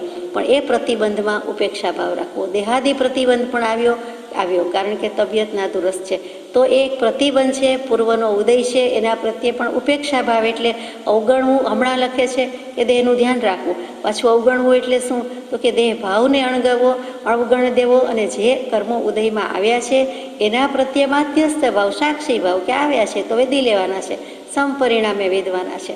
બીજી કોઈ ભાવ રાખવાનો નથી, બીજી કોઈ ભાવના રાખવાની નથી. જીવી જઈશ તો સંસાર વધારીશ એમ નહીં, જીવી જઈશ તો ભક્તિ કરીશ, ધર્મ ધ્યાન કરીશ અને કદાચ મોક્ષે જઈશ, એવો પણ ભવિષ્યનો વિકલ્પ કરવો અને વર્તમાનને ગુમાવી દેવો એના કરતાં જેમ છે તેમ છે અને એને જોયા કરવું. 19મા પાન પર અશરણ ભાવનામાં કૃપાળુદેવે બહુ સુંદર 2 વચન લખ્યા છે કે સંસાર છે તે પુણ્ય પાપના ઉદયરૂપ છે. પરમાર્થથી બંને ઉદય એટલે કે પુણ્ય પાપ પરના કરેલા અને આત્માથી ભિન્ન જાણીને તેના જાણનાર અથવા સાક્ષી માત્ર રહો. હર્ષ અને ખેદ કરો નહીં. પૂર્વે બંધ કરેલા કર્મ તે હવે ઉદય આવ્યા છે, પોતાના કર્યા દૂર નથી થતા. ઉદય આવ્યા પછી ઈલાજ નથી. ઉદયાવલીમાં પ્રવેશી ગયા, ઓલરેડી કર્મનું ફળ આપી દીધું, ઉગી ગયું અને પાકવા માંડ્યું, અને પાકી ગયા પછી આપણી પાસે આવે. હવે આપણા હાથમાં બાજી કંઈ રહી નથી. નહીતર વળી કદાચ ઉદીર્ણા થઈ શકે, સંક્રમણ થઈ શકે. હવે છૂટકો નથી. તો પછી શું કરવું, તો કે કર્મના ફળ તે જન્મ, જરા, મરણ, રોગ, ચિંતા, ભય, વેદના, દુઃખ આદિ આવતા તેનાથી રક્ષણ કરવા મંત્ર, તંત્ર, દેવ, દાનવ, ઔષધ આદિ કોઈ સમર્થ નથી. કર્મનો ઉદય આકાશ, પાતાળ કે ક્યાંય પણ છોડતો નથી.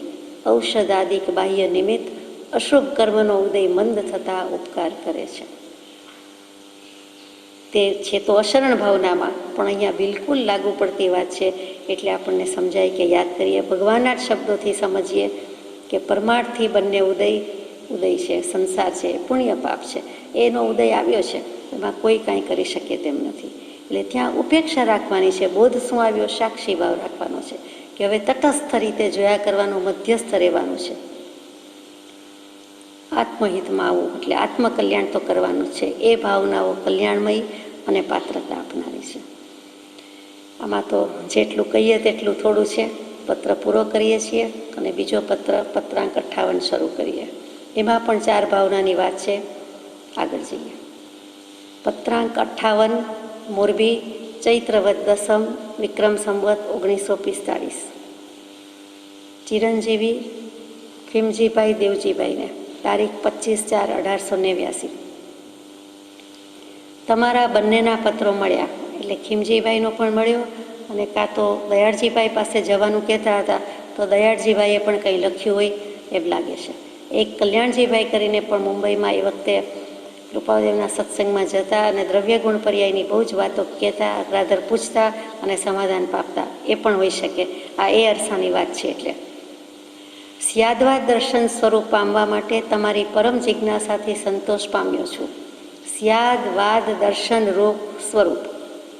સ્યાદવાદ દર્શન એટલે અનેકાંતવાદ, અનેકાંત શૈલી જેમાં છે તેવી. તે કયું? સપ્તભંગી, તે જ સ્યાદવાદ. વસ્તુ છે નથીના જે 7 ભંગા છે તે. તો એ સ્યાદવાદ, અનેકાંતવાદ. અને તે શેમાં છે? તો કે વિતરાગ દર્શનમાં છે, બીજા કોઈ દર્શનમાં છે નહીં. એટલે સ્યાદવાદ દર્શન કહેતા બીજું કાંઈ નહીં પણ જૈન દર્શન, અનેકાંત દૃષ્ટિ. અને અનેકાંત દૃષ્ટિનું સ્વરૂપ પામવા માટે તમારી પરમ જિજ્ઞાસા છે, છેવટની જિજ્ઞાસા, ઉત્કૃષ્ટમાં ઉત્કૃષ્ટ, સર્વોત્કૃષ્ટ જિજ્ઞાસા છે. તેનાથી હું સંતોષ પામ્યો છું. કૃપાદેવ રાજી થાય છે એમ નથી લખતા, હર્ષ થાય છે નથી લખતા, આનંદ થાય છે નહીં, સંતોષ. જ્ઞાની પુરુષ જ્યારે સંતોષ લખે, પરમ કૃપાળુ જેવા લખે, ત્યારે સમ્યક પ્રકારે તુષ્ટિ, સમ્યક પ્રકારે પ્રસન્નતા, આત્માને લીધે આનંદ, પ્રસન્નતા છે. એટલું જ નહીં પણ રાગ દ્વેષ રહિત અવસ્થા હોય ત્યારે સંતોષ કયો જાય છે. આપણે સંતોષનો અર્થ બીજો કહીએ છીએ. એ તો થાય જ છે કે જે સમયે જે ઉદયમાં આવે તેને વિશે સંતોષમાં રહેવું, એવું હે રામ શ્રી વશિષ્ઠ કહેતા હતા. અને ત્યાં એ જ જ્ઞાની પુરુષોનો, સનાતન ધર્મના સદાચારી જ્ઞાની પુરુષોનો ધર્મ છે. અને એને જ આચરણ કહ્યું છે, એને જ સદાચરણ કહ્યું, એ જ ધર્મ કહ્યો વગેરે. એ સંતોષ તો ખરો. એ જ વસ્તુ આપણને લાગુ પડે કે જેવા સંયોગો તે પ્રમાણે સંતોષમાં રહેવું. એટલે સંકલ્પ, વિકલ્પ, આર્તધ્યાન, રૌદ્ર ધ્યાન કાંઈ જ ન થાય. એટલે બધી પરિસ્થિતિ એકદમ સમપરિણતિ થઈ જાય. તો ત્યાં કૃપાદેવ સંતોષ કહે ત્યારે રાગ દ્વેષ વિનાની અવસ્થા. એટલે કૃપાદેવને આમાં કોઈ રાગ નથી થતો, કોઈ દ્વેષ થતો નથી. પણ અમે તો તટસ્થ છીએ, મધ્યસ્થ છીએ, એટલે સંતોષ થયો છે, સમ્યક પ્રકારે આનંદ થયો છે. પણ આ એક વચન અવશ્ય સ્મરણમાં રાખશો કે શાસ્ત્રમાં માર્ગ કયો છે, મર્મ કયો નથી. મર્મ તો સત્પુરુષના અંતરાત્મામાં રહ્યો છે. એ માટે મેળાપે વિશેષ ચર્ચી શકાય. ધર્મનો રસ્તો સરળ, સ્વચ્છ અને સહજ છે, પણ તે વિરલ આત્માઓ પામ્યા છે, પામે છે અને પામશે. આટલો વિચાર કરીએ આપણે. હવે એટલી બધી સત્સંગની સરિતામાં આવું ક્યાં વચ્ચે આવ્યું કે સત્પુરુષના અંતરાત્મામાં મર્મ રહ્યો છે? તો કે મુંબઈમાં એ વખતે વિક્રમ સંવત 1945, એટલે કૃપાદેવની મુંબઈમાં વ્યવસાયની શરૂઆત જ છે. આ બાજુ ગૃહસ્થાશ્રમની શરૂઆત છે, પ્રવેશ પામ્યા છે. એટલે એ પછીની વાત, અને ઉંમરમાં તો કાંઈ કીધું જાય એમ નથી, તદ્દન ભર જુવાનીની જ વાત છે. અને તે વખતે ત્રિભુવનભાઈ માણેકચંદભાઈ પણ એમને કૃપાદેવ 1946માં એમને મળ્યા છે. પણ તેમણે પાછળથી લખેલું નોંધેલું છે તે પ્રમાણે કે ખીમજીભાઈ કૃપાદેવના પૂર્વના નજીકના સંબંધી હતા. જુઠાભાઈ હતા, બીજા ઘણા હોય, બધું બરોબર, પણ ખીમજીભાઈ પણ નજીકના પૂર્વભવના સંબંધી હતા. અને કૃપાદેવના જ્ઞાનમાં તો છે જ, એમને લક્ષ પણ કરાવું છે. એ વખતે મુંબઈમાં સત્સંગ સમાગમ કરતાં બહુ જ ઓછા આવતા. એમાં કલ્યાણજીભાઈ કરીને એક મુમુક્ષુ, જે હમણાં વાત થઈ તે દ્રવ્ય ગુણ પર્યાયની, એમાં ગુણ પર્યાય વિશેના એમના હંમેશા સવાલ હોય અને કૃપાદેવથી હંમેશા સંતુષ્ટ સમાધાન પામીને જતા.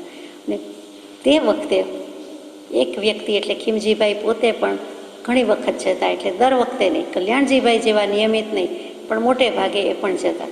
જ્યારે ખીમજીભાઈ ગયા છે ત્યારની આ વાત છે.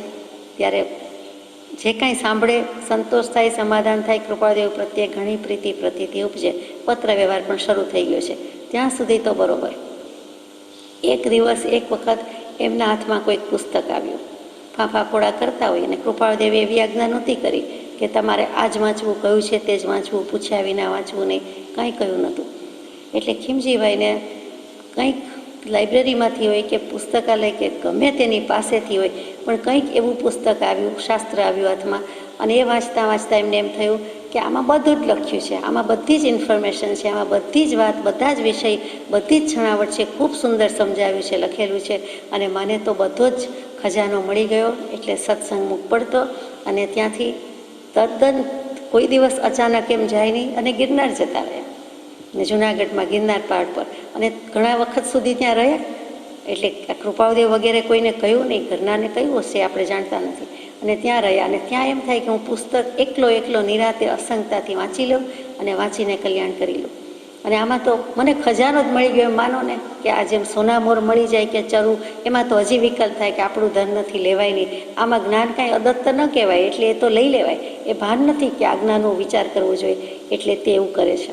અને ત્યાર પછી પાછા આવે છે, પછી કૃપાળદેવ પાસે બેસે છે, અને સત્સંગ ચાલે છે. ત્યારે ધીમેકથી કૃપાળદેવે લખ્યું, તે અહીંયા મુકાયું છે કે શાસ્ત્રમાં માર્ગ કયો છે. એટલે અત્યારે આપણે પત્ર રૂપે વાંચીએ છીએ, એમને પત્રમાં લખ્યું છે, તે વખતે રૂબરૂમાં પણ કહ્યું છે કે શાસ્ત્રમાં માર્ગ કયો છે. મર્મ સત્પુરુષના અંતરાત્મામાં રહ્યો છે. તમે ગમે તેટલું શાસ્ત્ર વાંચન કરશો, તમે એટલે આપણી વાત ચાલે છે, પુસ્તકો વાંચીશું, પણ આપણને તેમાંથી મળવાનું નથી. તેમાંથી માર્ગ મળશે. માર્ગ કયો છે? તો માર્ગ મળે તો થઈ જાય. માર્ગ મળે, રસ્તે પડી જાય, પણ રસ્તાનું રહસ્ય ખબર ન હોય. આ મોક્ષનો રસ્તો છે ને તમે મોક્ષે ચાલ્યા જાઓ, પણ મોક્ષ ક્યાં આવે ત્યાં ઉતરી જજો, ત્યાં ટકી જજો, રોકાઈ જજો, એ કહ્યું ન હોય કે ખબર ન હોય તો મર્મ પામીએ નહીં, રહસ્ય પામીએ નહીં તો ક્યાંથી થાય? એ જ વસ્તુ પ્રજ્ઞાબોધમાં બ્રહ્મચારીજીએ બહુ સુંદર મૂક્યું છે. શાસ્ત્રો કહે વાતો બધી ન કશા સમીચિતારથી, ગુરુ ગમ વિના ન હૃદયંગમ બને વિચારથી. પરમાત્મ પદ અરિહંતનું સમજાય સદગુરુ સંગથી, દુર્બીનથી જેવી રીતે દેખાય હિમગીરી ગંગથી. જે બનારસ કાશીમાં ગયું છે, કોઈ તીર્થયાત્રા કરી હોય, દર્શન કર્યા હોય, ત્યાં ગંગા નદી છે. ભગવાન તીર્થંકર દેવના કલ્યાણક થયા છે, એટલે એ રીતે પણ કાશી કલ્યાણક ભૂમિ છે. અને માનો કે ગંગા નદીના તટે, અને ત્યાં જ મોટે ભાગે સુપાર્શ્વનાથ પ્રભુનું મંદિર છે, એ બંને બાજુમાં જ સામેથી જ નદી જતી હોય. જેમ સોમનાથમાં દરિયા કિનારો આ બાજુ ને આ બાજુ મંદિર, શિવજીનું મંદિર, એવી જ રીતે અહીંયા આ મંદિર અને આવી રીતે ગંગા નદી. ત્યાં બેઠા બેઠા દૂરબીન હોવું જોઈએ, નાનું મોટું ગમે તે, તો તેનાથી હિમાલય ચોખ્ખો ચણક દેખાય છે. તો જેવી રીતે દેખાય હિમગીરી ગંગથી, એ નદીના તટથી દેખાય છે. એ કેવું દેખાય? આમ ઘણું દેખાય. કોઈ દિવસ જોયું ન હોય તો આ હિમાલય એમ થઈ જાય. બીજું કોઈ ચિત્ર ન જાણતા હોય, પિક્ચર ન જોયું હોય, તો આપણને હિમાલય પર ગયા ન હોય તો આપણને ગમે કે આટલું તો દેખાયું. પણ એવી રીતે પરમાત્મા પદ અરિહંતનું સમજાય સદગુરુ સંગથી, સિદ્ધ શિલા પર ગયા નથી, હિમાલય ચડ્યા નથી, ગયા નથી, તો સિદ્ધનું ઓળખાણ અરિહંત કરાવે છે. એટલે અહીંયા સદગુરુનો મહિમા ગાયો છે કે શાસ્ત્રો કહે વાતો બધી, નકશા સમીચિતારથી. મેપ રીડિંગ તે મેપ રીડિંગ. ખરેખર શું પરિસ્થિતિ છે, સાંપ્રત પ્રવાહ શું છે, અત્યારે ત્યાં જવાય એવું છે કે નહીં. માનો કે હિમાલય ચડવો છે, તો ત્યાં બરફની શિલા ગબડી છે કે શું, લેટેસ્ટ ન્યૂઝ શું છે, આપણે પહોંચીએ ત્યાં સુધીમાં શું. તો જે ચડીને આવનારો કહી જાય કે ના અત્યારે જવા જેવું નથી, અથવા અત્યારે તો માર્ગ મોકળો છે, માર્ગ આપે છે, કર્મો સરળ સ્વચ્છ સહજ છે, ચડી જવાશે, ખાસ મુશ્કેલી કાંઈ પડશે નહીં, અથવા આટલી જગ્યાએ આ બાબતનું ધ્યાન રાખજો, એમ બધા ડેન્જર પોઈન્ટ્સ ભયસ્થાન બતાવ્યા હોય તો કૃપાળુ દેવે કે અમે જઈને આવ્યા છીએ, અમને ખબર છે આટલું કરવા જેવું છે, આટલું કરવા જેવું નથી, અને અહીંયા કરશો જશો તો પડશો, અને સીધું જ પડશો એટલે અનંતકાળમાં નથી પડ્યા એવું, જેટલી હાઈટ પર ગયા પછી પડશો એ પછડાટ વસમી હશે, અને અહીંયા વિશ્રાંતિ લેવા લાયક છે, વગેરે વગેરે વાતો. તો કે જે શાસ્ત્રોમાં માર્ગ કયો છે, પણ મેપ રીડિંગ ડિરેક્શન આપી છે, પણ નકશા સમીચિતારથી. ગુરુ ગમ વિના ન હૃદયંગમ બને વિચારથી. ગુરુગમ વિના કોઈ દિવસ વાત બનતી નથી, પતતી નથી, એમ કેવું છે. બિના નયન પાવે નહીં, બિના નયન કી બાત, સેવે સદગુરુ કે ચરણ સો પાવે સાક્ષાત. આપણને કેટલું બધું આમાં કહી દીધું છે કૃપાળુદેવે. તે વસ્તુ અહીંયા ખીમજીભાઈને મૂકી કે તમે ગમે તેમ વાંચી લેશો, જાતે વાંચી લેશો તો પત્તો પડવાનો નથી, કલ્યાણ થવાનું નથી. અંતરાત્મામાં મર્મ રહ્યો છે. સત્પુરુષનો એમને યોગ થયો છે, પ્રેમ પ્રતીતિ છે, પૂર્વનું સંબંધ છે, એટલે ગમે તેમ કરીને કૃપાળુદેવને એમનું કલ્યાણ કરવું છે, ઓળખાણ પડી ગયું છે, કેવું છે. પણ ખીમજીભાઈને જે લાગ્યું હોય તે ખરું. પછી પત્ર વ્યવહાર ચાલુ છે, સત્સંગ સમાગમ ચાલુ છે, એટલે છોડી દીધું એવું નથી, ખીમજીભાઈને ખોટું લાગ્યું એવું નથી, આગળ જાય છે. એ માટે મેળાપે વિશેષ ચર્ચી શકાય. આટલું કહીને મૂકી દીધું, પણ વધુ વાત તો પછી છે. ધર્મનો રસ્તો સરળ, સ્વચ્છ અને સહજ છે, પણ વિરલ આત્માઓ પામ્યા છે, પામે છે ને પામશે. જો આમ જ છે તો ધર્મ ક્યાંથી પમાય? તો કે સત્દેવ સદગુરુ સદ્ધર્મ તત્વ. તો પછી સદગુરુ કે સદ્ધર્મ, સદગુરુ મળે છે એટલે સતદેવ અને સદ્ધર્મનું ઓળખાણ તો પાડે જ છે, પડાવે જ છે. એ જ એમનું કામ છે, એ જ પરમાર્થ છે. કોઈ પામે મુમુક્ષુ વાત, બીજી કોઈ ખેવના નથી. એટલે ખેવૈયા મળે પછી વાત સીધી છે, એટલે તે વાત મૂકી દીધી. અને ત્યાર પછી ધર્મના રસ્તાની વાત મૂકી. એ સરળ છે, તો રસ્તો સરળ છે તો વ્યાખ્યાનસારમાં મૂક્યું છે તે વિચારીએ કે મતભેદની કડાકૂટ જવા દઈ, આત્મા અને પૂતગલ વચ્ચે વહેંચણી કરી શાંતપણે આત્મા અનુભવવામાં આવે તો મોક્ષ માર્ગ સરળ છે, દૂર નથી. સત એક પ્રદેશ પણ અસમીપ નથી, પહેલાં આવી ગયું છે, પત્રમાં આવે છે. અહીંયા એમ મૂક્યું છે વ્યાખ્યાન સર વચ્ચે કે મતભેદની કડાકૂટ જવા દઈએ, એટલે જે મતભેદ વગેરેથી ગ્રહાયો છે, ગ્રસાયો છે, અજગરના મુખમાં પડ્યો હોય એ મતભેદ વચ્ચે જ જીવ છે. 37મા પત્રમાં, 40મા પત્રમાં ઘણી બધી મતભેદની વાત કરી, એટલે આપણે કહેતા નથી. તો એ મતભેદ મૂકવાની વાત એટલે તરત સત પ્રાપ્ત થાય. મતભેદની કડાકૂટ શબ્દ કૃપાળુદેવે મૂક્યો છે. જવા દઈ, આત્મા અને પૂતગલ વચ્ચે વહેંચણી કરે, વિભાજન કરવાનું છે, ભક્ત થવાનું છે, જગતમાંથી ભગત થવાનું છે. દેહ તે દેહ, આત્મા તે આત્મા. જેણે જાણ્યો ખરો આત્મા, આત્માને અન્ય અન્યને, આત્માને જાણી લીધો એટલે પછી અન્ય અન્ય છે, પર તે પર, સ્વ તે સ્વ. અને પછી શાંતપણે આત્મામાં અનુભવે. અનુભવ હજી કર્યો નથી ત્યારની વાત છે, તો પછી અનુભવે છે. પહેલાં આત્માને દેહ જુદા છે માને એમ જાણે, સદગુરુ ઉપદેશથી રહે. તેનું નામ જ્ઞાન ખાસ મૂળ માર્ગ સાંભળો જીનનો રહે. તો વહેંચણી કરે છે એટલે પહેલાં તો વિચારથી કરે છે, બુદ્ધિથી કરે છે, અભિપ્રાયમાં આવે છે, પછી ખરેખર પરિણતિમાં આવે છે. અને શાંતપણે આત્મા અનુભવે એના વિચાર વિવેકપૂર્વક શાંત ભાવે જો કર્યા તો સર્વ આત્મિક જ્ઞાનના સિદ્ધાંત તત્વ અનુભવે. એટલે તરત જ ત્યાં વહેંચણી થઈ જાય છે, શાંત ભાવે અનુભવે છે. તો મોક્ષ માર્ગ સરળ નથી. તે જ વખતે એને મુક્ત ભાવની, આત્મ સ્વભાવની પ્રાપ્તિ છે, એટલે એને મોક્ષ ક્યાં દૂર રહ્યો. બાકી એક એક શાસ્ત્ર, આ શાસ્ત્ર વાંચું, તે શાસ્ત્ર વાંચું, આ પુસ્તક વાંચું, તે પુસ્તક, આ ગ્રંથ પૂરો કર્યો, આ ગ્રંથ શરૂ કરો, એમ તો અનેક શાસ્ત્રો છે. વ્યાખ્યાનસારમાં કૃપાળુદેવ લખે છે, હું નથી કહેતી. એક એક વાંચ્યા પછી તેનો નિર્ણય કરવા માટે બેસવામાં આવે તો પૂર્વાધિકનું જ્ઞાન અને કેવળ જ્ઞાન કેમેય પ્રાપ્ત થાય નહીં. અગાધ અપાર સમુદ્ર છે, શાસ્ત્ર શ્રુત સમુદ્ર છે, તો એમાં એનો કોઈ દિવસ પ્રાપ્તિ થાય નહીં, નિર્ણય થાય નહીં. ચોખ્ખું લખ્યું છે કે તેમ થાય નહીં, પ્રાપ્ત થાય નહીં. પણ તેની સંકલ્પના છે, જે શ્રી ગુરુદેવ બતાવે છે અને તે અંતર્મુહૂર્તમાં મહાત્માઓ પ્રાપ્ત કરે છે. કેવા મહાત્માઓ? તો કે જે યોગ્યતા ધરાવે છે, યોગ્ય થઈ ચૂક્યા છે, તેને કૃપાળુદેવ પણ મુમુક્ષુ મહાત્મા કહે છે. કેટલાક આગળ પડતા જીવો, રૂડા જીવો કૃપાળુદેવ પ્રભુશ્રીજી બ્રહ્મચારીજીને મળેલા, એ પણ હંમેશા મુમુક્ષુ કહેવાની બદલે આવો આવો મહાત્મા, બેસો મહાત્મા, પધારો મહાત્મા. પોતાને મહાત્મા કહેવાની બદલે બીજાને મહાત્મા કહે. અહો, આને મુમુક્ષુતાનો ગુણ આવ્યો, અને કૃપાળુદેવને ઓળખે છે, એને વંદન નમસ્કાર કરે છે, એને પામવું છે, એને મોક્ષની અભિલાષા છે.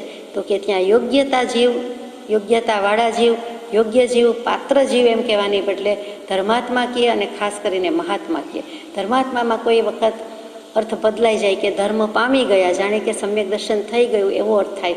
તો અહીંયા બંને થાય સમાસની રીતે. તો કે ધર્મ પામવા માટે નીકળ્યા છે, જેમ મહાન થવા નીકળ્યા છે, મહાન એવું મહત્તત્વ, મહનીય એવું આત્મા પામવા નીકળ્યા છે, તે મહાત્મા જીવ. તો અહીંયા ધર્માત્મા કે મહાત્મા કહે છે કૃપાળુદેવ. એ સંકલના શબ્દ ઉપર ભાર છે અને ગુરુદેવ ઉપર ભાર છે. કૃપાળુદેવ ગુરુદેવ શબ્દ ભાગ્યે જ લખે, એ વ્યાખ્યાનસારમાં મૂક્યો છે કે જે સંકલના છે, સમ્યક પ્રકારે કરી શકાય તેની સંકલના વાત છે. સંકલના એટલે કાંઈ ઇન્ડેક્સ, અનુક્રમણી કાંઈ સીધો સાદો અર્થ થોડો હોય. કેવો હોય તો કહેવાય પરિપાટી છે, પણ ખરેખર સમકલન, બધી બાજુથી સમ કહેતા અને સંકેતા સમ્યક પ્રકારે. અને કલ એટલે તાળાની કલ કે જેમ બગડી જાય છે અને સુધરી જાય છે તેવી જ રીતે બધા તાળા ખુલી જાય છે. તો કે સદગુરુદેવ ગુરુદેવ, અને એનાથી શ્રી ગુરુદેવ બતાવે છે, સંકલના બતાવે છે. અને અંતર મુહૂર્તમાં જ ઉત્કૃષ્ટ અંતર મુહૂર્ત કહીએ ત્યારે 48 મિનિટ થાય. બાકી તો સંકેતને ખરેખરું વિચારે તો 9મે સમયે કેવલ જ્ઞાન થાય. અને કેવલ જ્ઞાન થતાં પહેલાં, સમ્યક દર્શન થતાં પહેલાં પણ ઉત્કૃષ્ટ અંતર મુહૂર્તમાં જ ગ્રંથિભેદ થઈ જાય છે. જે સમ્યક દર્શન થાય છે તે એક પળમાં જ થાય છે, અને પળમાં જ વીણસી જાય, પડી પણ જાય છે. કેવલ જ્ઞાન થાય છે એ પણ એક પળમાં. પળ પણ કહેવું પડે એટલે, બાકી એક સમયમાં જ થાય છે. તેમાં કંઈ જથ્થાબંધ સમય નથી જોઈતો. યુગો યુગો ભવોની સાધના કરી અનેક કાળ કે અનંત પૂતગલ પરિવર્તન જ્યારે થાય છે ત્યારે તો એમ જ વસ્તુ રસોઈની કાંઈ બનાવતા ગમે તેટલી વાર લાગે, એને બનાવતા, એને બચાવતા, પૈસા બનાવતા, એમાંથી લાવતા, એની વિધિ કરતા અને એને ખરેખર કૂક કરતા, બનાવતા, પણ જીભ ઉપર મૂકવામાં, સ્વાદ લેવામાં તો એક સમય જ જોઈએ છે. અને એમાં પણ મૂકતી વખતે હજી વાર લાગશે, પણ જીભને તો જે સમયે મૂક્યું તે જ સમયે સ્વાદ આવી જાય છે. તો અહીંયા પણ જે થાય છે તે સમયની જ વાત છે. એક સમય તે સૌ સમય ભેદ અવસ્થા જોઈ. એટલે ચોખ્ખું ચણક લખી દે છે કે તમે સત્પુરુષ પાસેથી મર્મ સમજો, અને ધર્મનો રસ્તો સરળ જ છે, સ્વચ્છ છે અને સહજ છે. એટલે સરળ હોય, સીધો હોય, સીધા ચઢાણ છે, વચ્ચે કાંઈ આવતું જ નથી. સીધા રહ્યો અને સીધા થઈને સાફ દર ઘરમાં પેસી જાય તેવી રીતે પેસી જવું જોઈએ, મોક્ષ માર્ગમાં પ્રવેશી જવું જોઈએ. સ્વચ્છ છે, સુઅચ્છ. અચ્છોદ સરોવરનું વર્ણન કાદંબરીમાં બહુ સુંદર આવે, બાણભટ્ટે મૂકેલું છે તે યાદ આવી જાય. અચ્છ એટલે શુદ્ધ, નિર્મળ, પવિત્ર. એના પરથી સુઅચ્છ એટલે સ્વચ્છ શબ્દ આવ્યો. વધારે સારી રીતે નિર્મળ, પવિત્ર એટલે કે મેલું નહીં, તે સાફ કરેલું, સાફ સુથરું, એનું નામ સ્વચ્છ. તો મોક્ષનો માર્ગ તો ચોખ્ખો ચડક જ છે, સ્વચ્છ જ છે, પવિત્ર જ છે. એમાં દોષ નથી, મળ નથી. એવા થઈને નીકળી જઈએ. શુક્લ અંતઃકરણ વિના મારા કથનને કોણ દાદ આપશે? એટલે એવું જો સ્વચ્છ, નિર્મળ, શુક્લ હૃદય રાખીએ, કોઈ જાતની અંટસ ન રાખીએ, ભેદભાવ ન રાખીએ, મતભેદ ન રાખીએ, ક્યાંય ચોકામાં જઈએ નહીં, ખસી જઈએ, તો પછી આત્મા તો છે જ. દેહભાવથી ખસ્યા એટલે આત્મભાવ તો છે જ. એટલે એ જે બતાવવું છે તે ધર્મનો માર્ગ અને સહજ છે. સહજાય તે એટલે સાથે જ છે. ક્યારેય આત્મા પાસે સ્વરૂપ સ્વભાવનો તો એમ નથી, એ તો છે જ. જેમ કર્મનો વળગાડ છે તો સ્વભાવ સ્વરૂપ તો સાથે જ છે. તો જ્યારે કર્મને આગળ ધરીએ ત્યારે ભગવાન કહે કે તો તું સમજ્યો કેમ નહીં? તારી પાસે તારો ભાવ તો હતો જ, ભાવ સ્વાતંત્ર્ય છે, તને તારું સ્વરૂપ છે, તો કેમ ભાન ન કર્યું? એટલે એ સાથે જાય છે. બીજું કે સહજ છે એટલે સ્વાભાવિક છે, એટલે સાથે જાય છે એ ખરું. અને સ્વભાવ તે સ્વભાવ એટલે જે નેચરલ ટેન્ડન્સીમાં રહેવાની બદલે નેચરલ કહેતા જ એમાં જ રહેવું જોઈએ, પણ એક્સ નેચરલ તરત જ એનું બદલાઈ જાય, શુભ અશુભ કરી નાખે. શું કામ શુભ અશુભ કર્યું? શુદ્ધ જ હતો, શુદ્ધમાં રહેવું જોઈએ. શુદ્ધ ઉપયોગ જ ઉઠે છે, પણ ન જાણે કેમ વિભાવ પરિણતિમાં એ ભળી જાય છે, એટલે કે કરી જ નાખે છે. એની સ્થિતિ નથી, એ ટકી શકતો નથી. કોઈ કે તમને ઊભા રહેતા ચાલતા આવડી ગયું, પણ પ્રશ્ન પૂછવા જેવો છે આપણી જાતને કે આપણને ઊંધા પડતા જન્મી ગયા, ઊંધા પડતા આવડ્યું, બેસતા આવડ્યું, ભાંખોડિયાભર, ઢીંચણભર, ગોઠણભેર ચાલતા આવડ્યું, પછી ખરેખર ઊભા રહેતા આવડ્યું. અને આવડ્યું તો સ્થિરતાથી આવડ્યું. જો એટલું આવડી ગયું, ઊભા રહેતા આવડ્યું અને સ્થિરતાપૂર્વક આવડ્યું, તો ભગવાન તો કરુણા કરી જ રહ્યા છે, તૈયાર છે. એ મોક્ષનું દોરડું લંબાવેલું છે, શ્રદ્ધા રાખીએ, ખેંચી લેવાના છે. પુરુષાર્થ અત્યાં સુધીનો જ આપણે કરવાનો છે, પછીનું તો એની મેળે થઈ રહેશે. અને એ પણ એક પુરુષાર્થ પ્રેરક વચન છે. ઉપાદાન બળિયો થાય ત્યારે થાય, યોગ્યતા લાવવાની વાત છે. એ ઉપાદાન બળવત્તર કરવાની વાત છે. તો નિમિત્ત કોણ? તો કે સદગુરુદેવ. સદગુરુ આજ્ઞા જીન દશા નિમિત્ત કારણમાય. એટલે અહીંયા ડિરેક્ટલી કે ઇનડિરેક્ટલી, આમ તો ડિરેક્ટ જ કહેવાય, આજ્ઞા આપી દીધી કે શું કામ એવું કરવા ગયા? મર્મ કંઈ શાસ્ત્રમાં નહોતો, શું કામ વાંચવા ગયા? માહિતી તો કમ્પ્યુટર કેટલી બધી આપે છે, ઢગલા થઈ જાય, થાકી જાય એટલી આપી શકે એમ છે. પણ તેથી શું? એ માહિતી જ્ઞાન છે, શાસ્ત્ર જ્ઞાનથી નિવેડો નથી, અનુભવ જ્ઞાનથી નિવેડો છે. જો કે શાસ્ત્રનો ઘણો અપરંપાર મહિમા છે, આપણા ઉપર ન ભૂલી શકાય તેવો ઉપકાર છે. તેમ છતાં કૃપાળદેવ જેવા લખે છે, માન્ય કરવા યોગ્ય છે. તો ધર્મનો રસ્તો સરળ, સ્વચ્છ અને સહજ છે. પણ વિરલ એટલે બહુ જ થોડા આત્મા અને ભાગ્યે જ. વિરલના બંને અર્થ, ક્વોન્ટિટી વાઇઝ ને ક્વોલિટી વાઇઝ. તો કે સંખ્યામાં જૂજ ઓછા, આંગળીને વેઢે ગણાય એટલા, એમ કહીએ છીએ વિરલ. પણ સાથે સાથે ભાગ્યે જ કેટલાક આત્માઓ પામ્યા છે, પામે છે અને પામશે. એટલે બધા જ આત્મા જથ્થાબંધ, ઢગલાબંધ બોધ બીજનું ઠામ નિરૂપણ કરવાની કૃપાળદેવની તીવ્ર ભાવના, ઈચ્છા પણ સાથે સાથે એમ પણ કહે છે કે કેટલા કરે તત્વની વાત, કેટલા કરે તત્વની વાત સાંભળે કેટલા, પણ પછી છેલ્લે કહી દે કે ધ્યાન તો કોઈકનું જ હોય છે, તત્વ સ્વરૂપની પ્રાપ્તિ તે મય થઈ જાય તેવું તો કોઈક વિરલા જ હોય છે. પછી લખ્યું છે માગેલ કાવ્યો પ્રસંગ લઈને મોકલીશ, દોહરાના અર્થ માટે પણ તેમજ. હમણાં તો આ 4 ભાવના ભાવશો, માગેલ કાવ્યો અને દોહરાના અર્થ એટલે પાછી ડિમાન્ડિંગ તો હોય જ. એટલે જે ખીમજીભાઈએ લખ્યું હશે કે મને આટલા કાવ્યની ભાવના છે, આપના વાંચવામાં ક્યાંય આવ્યા હોય તો મને જોઈએ છે, અથવા આપની પાસે હોય તો જોઈએ છે. એટલે કાંઈ નહીં ને પાછું સત્પુરુષ પાસેથી આવું માગ્યું છે. ભાઈ હોય ઓળખાણ જેવું હોય એ પ્રમાણે કે આત્મીયતા હોય તો લખી શકે, પણ કૃપાળુદેવને એ યોગ્યતામાં કચાશ લાગે છે. પછી દોહરાના અર્થ માટે પણ તેમજ. તમે દોહરાના અર્થ પૂછાવ્યા, તમે પૂછાવ્યું, તમને મન થયું એટલે મારે જવાબ આપવો જ એવું થોડું છે.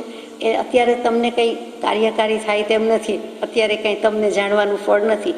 જનક વિદેહી વિશે લખે ને કે અત્યારે તે વિશે પૂછાવ્યું છે, પણ તે વિશે જાણવાનું ફળ હાલમાં તમને નથી, એટલે વાત પૂરી થઈ ગઈ. તો પછી જનક વિદેહીની વાત એ ઉડાવી દીધી હોય, પોતે લખે તો વાંધો નહીં, પણ કોઈએ પૂછાવ્યું હોય, કારણ કે કોઈએ પૂછાવનારનો લક્ષ્ય એમના મગજમાં હોય, બરાબર ઉપયોગમાં હોય, જ્ઞાનમાં હોય કે આ મને સાર્કેસ્ટિક સેન્સમાં પૂછે છે, મને બોધ આપવા બેઠા છે, મારી પરીક્ષા કરે છે, અથવા કયા ભાવથી કહે છે. અહીંયા પણ દોહરાના અર્થ માટે પણ તેમજ. હમણાં તો આ 4 ભાવના ભાવશો, તમારે શું કરવા યોગ્ય છે, પાત્રતા લાવવાની છે. નીચે લખ્યું છે છેલ્લે, એટલે કહું છું કે એથી પાત્રતા આવશે. એટલે હજી કંઈ પાત્રતા આવી ગઈ નથી. તો આ 4 ભાવના કઈ તો કે મૈત્રી, સર્વ જગત પર નિર્વૈર બુદ્ધિ. પાછી ભાવના આવી, કારણ કે પાયાની છે, છેક સુધી રાખવાનો જ છે અને અનુસંધાન કરાવવાનું છે, યોગ કરાવે છે. એટલે મોક્ષે ન જઈએ, સમ્યક દર્શન ન લઈએ ત્યાં સુધી મૈત્રી ભાવના, અને ત્યાર પછી પણ રાખવાની જ છે, પાડી દેવાની નથી. ચતસ્રો ભાવના ધન્યા પુરાણ પુરુષ આશ્રિતા.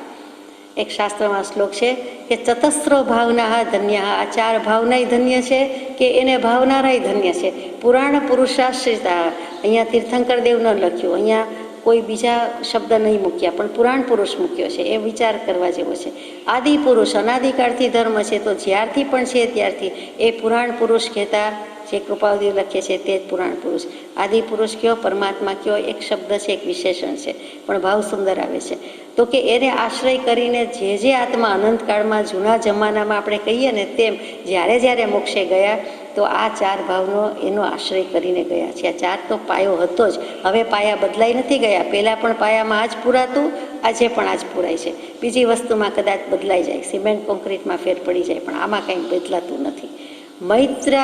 મૈત્રી આદય સંધિ થઈ ગઈ. મૈત્રાદય ચિરમ ચિત્તે ધ્યેયા ધર્મસ્ય સિદ્ધયે. જો જીવ, હે જીવ, તમારે ધર્મની સિદ્ધિ કરવી હોય, એટલે કે આત્મ સ્વરૂપની સિદ્ધિ કરવી હોય, એ જ તમારું ધ્યેય હોય, તો આ પ્રમાણે 4 પાયાની ભાવનાનું ધ્યાન કરવાનું છે. મૈત્રી વગેરે 4 ભાવના જેનો આશ્રય પુરાણ પુરુષોએ પણ કર્યો છે, તે ધર્મ ધ્યાનની સિદ્ધિ માટે ભાવવી જોઈએ. 2 વસ્તુ વચ્ચે અંતર પડી જાય તો તેને અનુસંધાન ભાવના કીધી છે તે કરવી જોઈએ.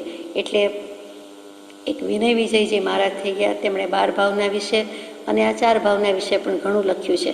તેમાં એક શ્લોક, એક ગાથા બહુ સુંદર છે, આખું અષ્ટક સુંદર છે, પણ એમાં લખે છે વિનય વિચિંતય મિત્રતાં ત્રિજગતી જનતાસુ કર્મ વિચિત્રતયા ગતિમ વિવિધામ ગમિતાસુ વિનય વિચિંતય મિત્રતાં.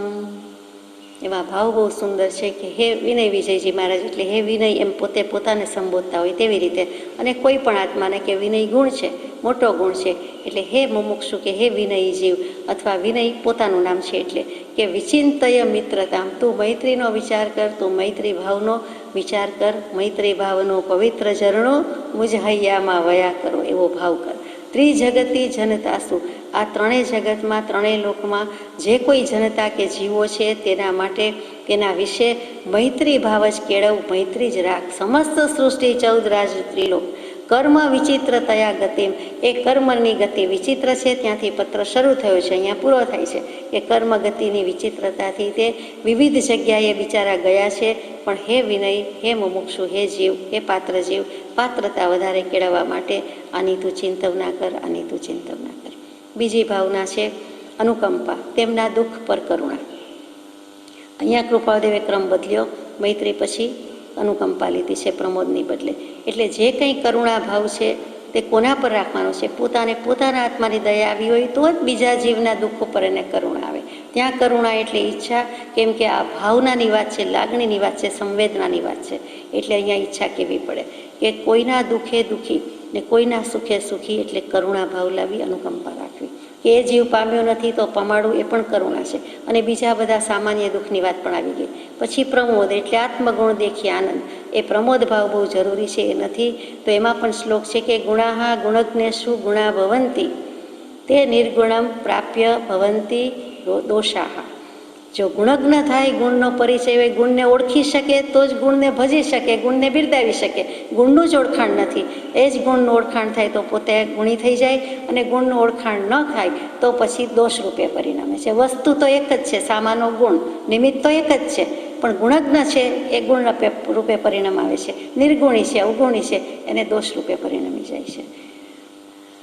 વિનય વિભાવય ગુણ પરિતોષમ નિજ સુકૃતાપ્ત વરેષુ પરેષુ પરિહાર દૂરમ મત્સર દોષમ વિનય વિભાવય ગુણ પરિતોષમ